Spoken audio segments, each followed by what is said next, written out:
Hey guys, today I'm here with the Fairfield Circuitry Shallow Water, and it's a really fun modulation pedal with a random LFO. It sounds awesome. I'm going to do some quick demoing of what it can do.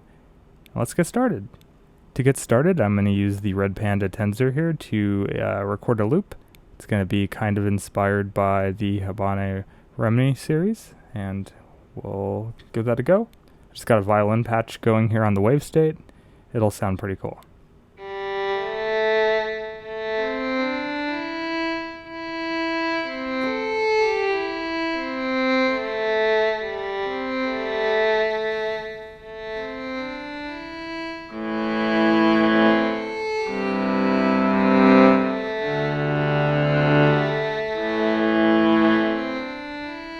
Alright, that should do. That's an A minor pentatonic.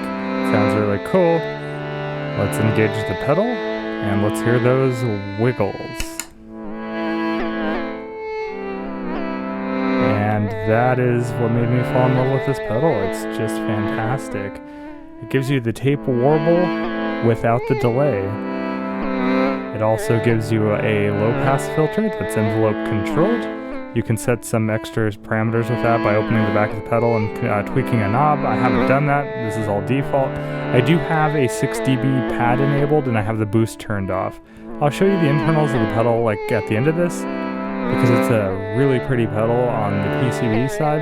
The engineers that worked on it did a really good job.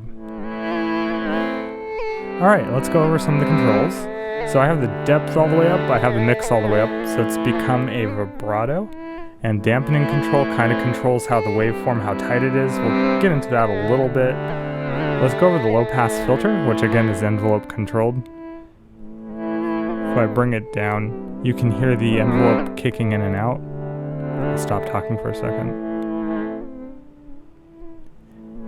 If I turn it all the way up, it'll become really bright and the envelope won't do too much. And you'll hear a little bit of hiss. There's also a little bit of hiss in the video. That's my fault. It's the summer here in Arizona, and it's like 112 degrees outside, so I'm letting the air conditioner go. I'm not going to do it without air conditioning. But yeah, so I like the low pass filter right around there. And then we can turn the rate up. It gets crazy when you turn the rate up. Dampening control, if you turn it all the way to the left, makes the glitching quite a bit pronounced. When we turn it all the way up, it turns that waveform to be very tight, and you really can't tell when it's vibrato mode. But when we increase or decrease the mix and add some dry signal, it becomes a really cool sounding chorus.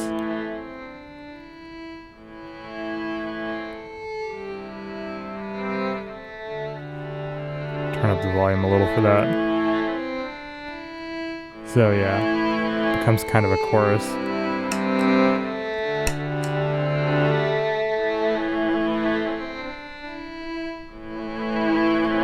But I got it mainly for the vibrato use, so we'll switch that back over, turn the dampening down, turn the voluming. Yeah, but volume goes down about there. That's about unity. And yeah, the random modulation is just beautiful. So you might have noticed I have the specular tempest here. I'm going to do a video about that later, but I just want to let you listen to what this thing sounds like with a good reverb behind it.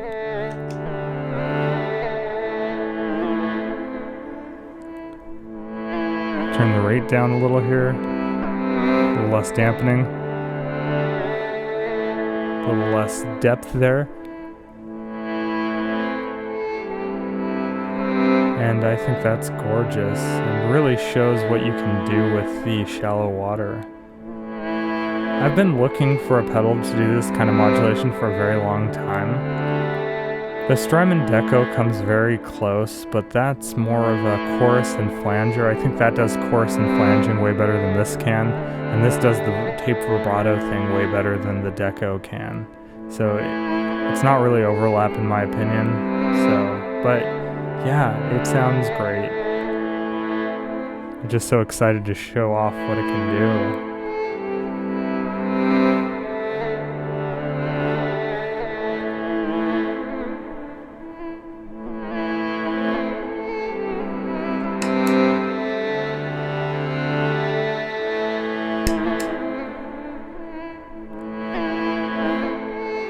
And yeah, this is a wonderful reverb, so look for that in the future.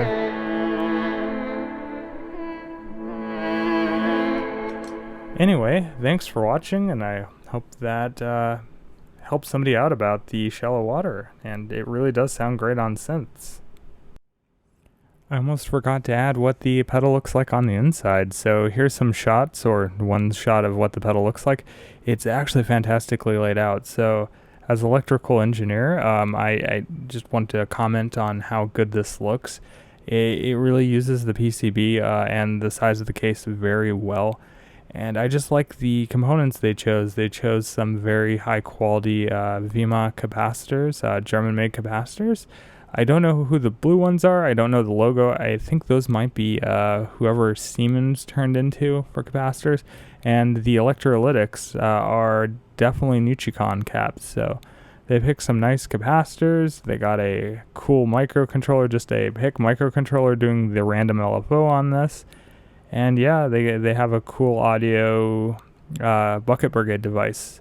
I don't see a clock generator, so I think they're generating the clock inside of the microcontroller. So yeah, really cool. Very well laid out pedal.